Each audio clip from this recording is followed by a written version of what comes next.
तो जूलॉजी में आज का हमारा जो टॉपिक है वो आपके सामने है आमाशय में पाचन। जूलॉजी में अगला टॉपिक बहुत ही महत्वपूर्ण टॉपिक है आज का भी। और आमाशय में पाचन, ध्यान रखिएगा, आमाशय में सबसे पहले पीएच मान कितना होता है? 1.5 से 2.0, मतलब आमाशय का जो माध्यम है वो कैसा होता है? अम्लीय होता है। फिर इसके बाद मैं आपको बता दूं कि जैसे ही भोजन कहां पर पहुंचता है, जैसे ही भोजन आमाशय में पहुंचता है तो आमाशय में होती है जठर ग्रंथियां, उनसे निकलता है जठर रस, और वो जठर रस भोजन में अच्छे तरीके से मिल जाता है।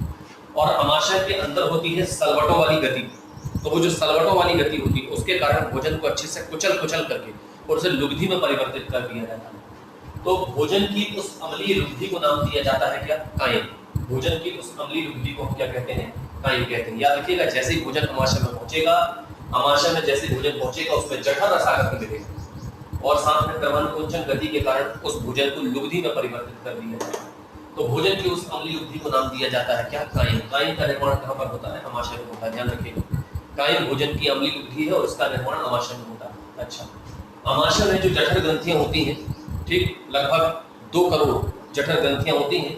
तो आमाशय के अंदर जो जठर ग्रंथियां होती हैं, उन जठर ग्रंथियों से निकलने वाला जो स्राव है, या आमाशय जठर ग्रंथियों का जो स्राव है जिसको जठर रस कहते हैं, उस जठर रस में क्या क्या होता है? उसमें एक होता है म्यूकस, एक होता है HCl और एक होता है एंजाइम। तो जो जठर रस है, जठर रस में 3 घटक होते हैं, एक म्यूकस, एक HCl और एक एंजाइम। तो सबसे पहले हम बात करते हैं किसकी? म्यूकस की। म्यूकस क्या करता है? म्यूकस जो है, ध्यान रखिएगा, म्यूकस जो वो क्या करता है, ये जो आमाशय है, आमाशय के अंदर एक आवरण बनाता है इस तरीके से। म्यूकस आमाशय के अंदर एक आवरण बनाता है इस तरह से, और इस आवरण को बना करके वो क्या करता है? आमाशय की आंतरिक दीवार को HCl और एंजाइम से बचाता है। HCl और एंजाइम इसकी दीवार को क्या कर सकते हैं? अपघटित कर सकते हैं। इसीलिए आमाशय की आंतरिक दीवार में ये जो है म्यूकस, ये आवरण बना लेता है और HCl और एंजाइम के माध्यम से उसे क्या करता है? बचाता है। फिर इसके बाद यहाँ पर आपको बताया गया है HCl के कार्य। दूसरा जो घटक है HCl, जठर रस से HCl भी निकलता है, और वो HCl क्या करता है? उसके काम तो बहुत है, लेकिन 2-3 मेन काम है। नंबर 1, भोजन के साथ आए हुए जीवाणु को मारना जिससे भोजन नष्ट ना हो सके। दूसरी बात, जठर रस के एंजाइमों को क्या करना? सक्रियण करना। जठर रस में जितने भी एंजाइम होते हैं वो सिर्फ और सिर्फ HCl के कारण से या HCl के अम्लीय माध्यम से ही क्या होते हैं?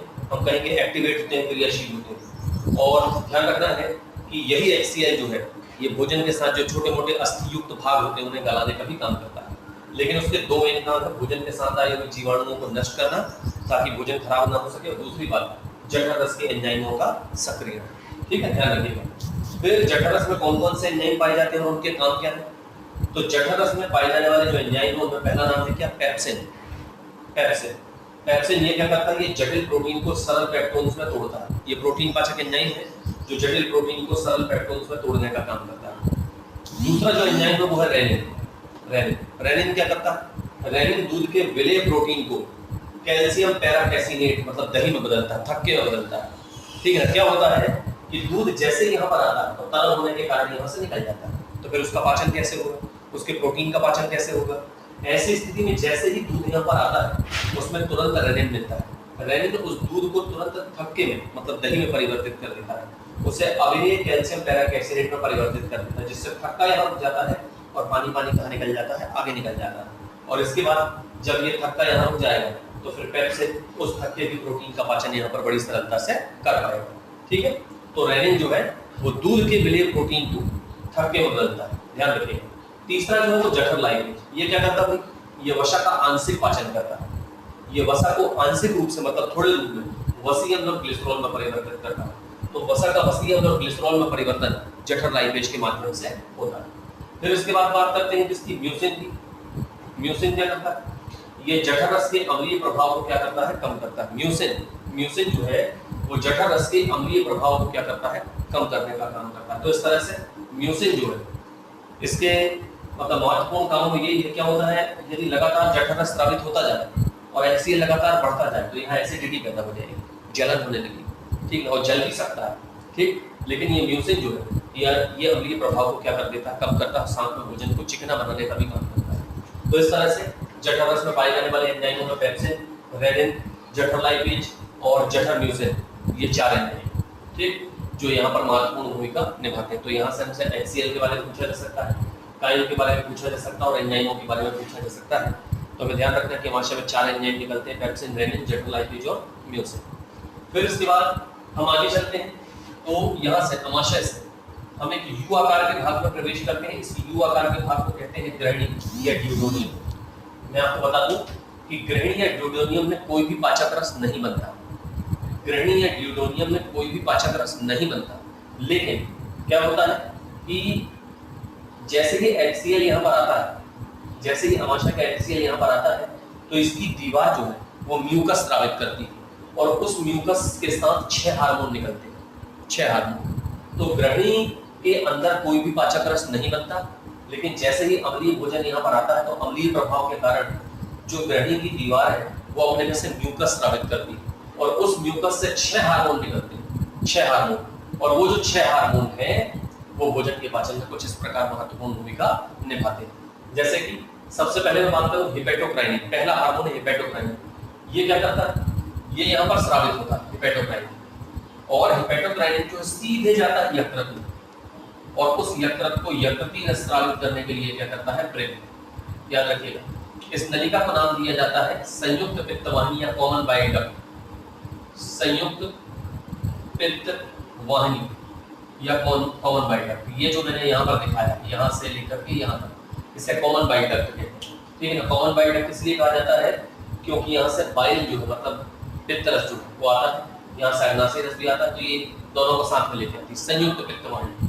ठीक, तो मैंने आपको बताया कि हिपेटोक्राइनिन जो है यहाँ से सीधे जाता है कहाँ पर, यकृत में, और यकृत को पित्त रस स्रावित करने के लिए क्या करता है, प्रेरित करता है। फिर दूसरा हार्मोन है सिक्रेटिन, ये भी यहीं से स्रावित होता है, ये सीधे जाता है अग्नाशय में, ये सीधे अग्नाशय में जाता है और अग्नाशय को अग्नाशयी रस स्रावित करने के लिए क्या करता है, प्रेरित करता है। अग्नाशय को अग्नाशयी रस स्रावित करने के लिए प्रेरित करता है। फिर तीसरा है पैंक्रियोजाइम, वो भी यहाँ से कहा जाता है अग्नाशय, और अग्नाशय को कहता है कि और ज्यादा रस भेजो ताकि अग्नाशयी रस के एंजाइमों की सांद्रता बढ़ जाए। तो इस तरह से हम ये कहेंगे कि यहाँ से जो है वो क्या स्रावित होता है, यहाँ से ध्यान रखिएगा, पहले सिक्रेटिन जाता है और अग्नाशय को अग्नाशयी रस स्रावित करने के लिए प्रेरित करता है। फिर पैंक्रियोजाइम जाता है, ठीक है, कहाँ पर जाता है, अग्नाशय नहीं जाता है, और उसे और अधिक अग्नाशयी रस स्रावित करने के लिए प्रेरित करता है ताकि एंजाइमों की सांद्रता को बढ़ाया जा सके। ठीक है, तो सिक्रेटिन और पैंक्रियोजाइम दोनों ही अग्नाशय में जाते हैं और अग्नाशयी रस के स्राव को प्रेरित करते हैं। कॉलिसिस्टोकाइनिन, इसको बिल्कुल विशेष ध्यान रखना होगा, ये पित्ताशय के संकुचन को प्रेरित करता है। यहाँ पर ये जो है ये पित्ताशय, गॉल ब्लैडर है, ये पित्ताशय, तो ये पित्ताशय के संकुचन को प्रेरित करता है ताकि पित्त रस की सांद्रता को क्या किया जा सके, बढ़ाया जा सके, है ना।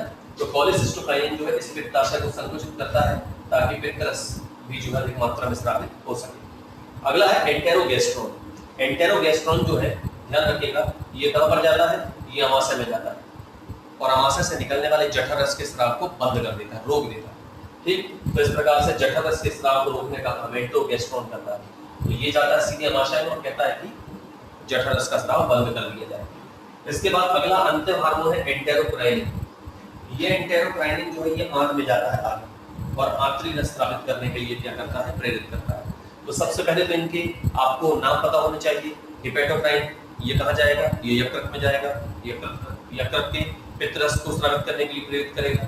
फिर दूसरा सिक्रेटिन, ये कहाँ पर जाएगा, सिक्रेटिन और पैंक्रियोजाइम दोनों कहाँ जाएंगे, अग्नाशय के पास। अग्नाशयी रस के स्राव को मतलब एक प्रेरित करेगा, दूसरा बढ़ाएगा।